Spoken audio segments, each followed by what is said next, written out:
妹子，你尽管往前冲，有你老哥给你兜底呢。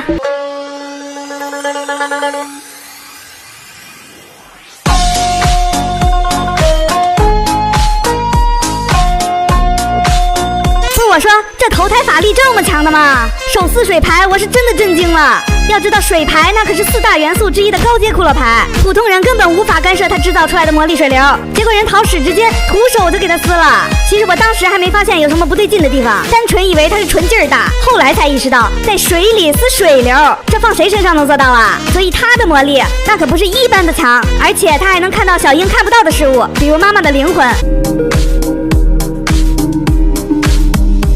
先不说鬼在大白天就能出来的设定有多恐怖，欧嘎桑是真的好漂亮，说话又温柔，而且背后还有大翅膀，简直就是天使来的。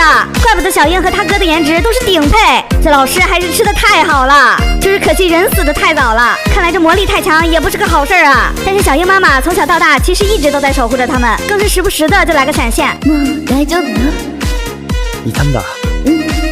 朝からちょっと心配だったから。所以在桃矢眼里，妈妈其实一直都在身边，但问题是小樱看不见呀，而他哥又一直说，所以他从小到大一直都很怕鬼。这老桃矢在这事儿上就显得有点子不仁义了，也不告诉他妹子那是他妈来了。还有咱们的小可，要知道他在外人面前一直都在装自己是小木偶的，但是在桃矢眼里，每次看到的都是小可的本体，天天看自己妹子的肩膀头子上蹲着一头大狮子，还得装看不到。想想那个画面就觉得好笑，也怪不得桃矢一直叫小樱怪力女，所以有些能力真的是天生就有的，根本羡慕不来啊。而且桃矢还有预知的能力，小时候我只是单纯的觉得大哥打工打的比较多，后来才发现桃矢每次打工的地方都是小樱即将收骷髅牌的地方，他完全就是来给小樱托底的。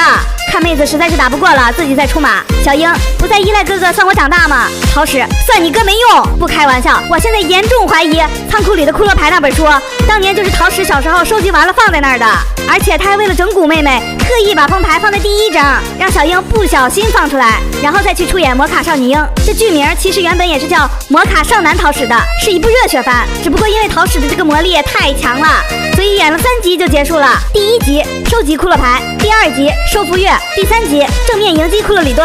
所以这骷髅牌其实完全就是他们家给小孩玩的玩具啊，这大户人家就是不一样啊，而且还是穷养儿子富养女。但是这老桃矢是一点没受屈，甚至还吃得很好。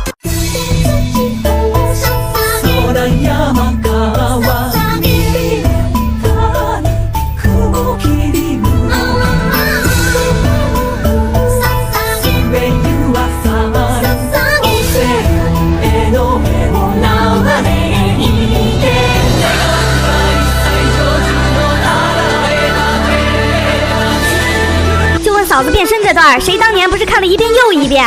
我说白了，都给我迷成智障了。而且他雪兔形态的时候，不仅长得也好，也知书达理，还上得厅堂，下得厨房，完全就是温柔人妻那一挂的。然后变身成月之后，简直就是火辣教师版本的冷面萌。就问谁能拒绝一个反差感拉满的媳妇儿啊？桃矢，大家别想了啊，我的。当然，其实桃矢也很不错啦，配嫂子也是完全没毛病，颜值上是妥妥的一枚黑皮体育生，魔力也强，也会照顾人，虽然有点爱玩，嘴巴也毒，但是挡不住人有意思呀，忽然有点羡慕小樱了，身边有这么好的一群人。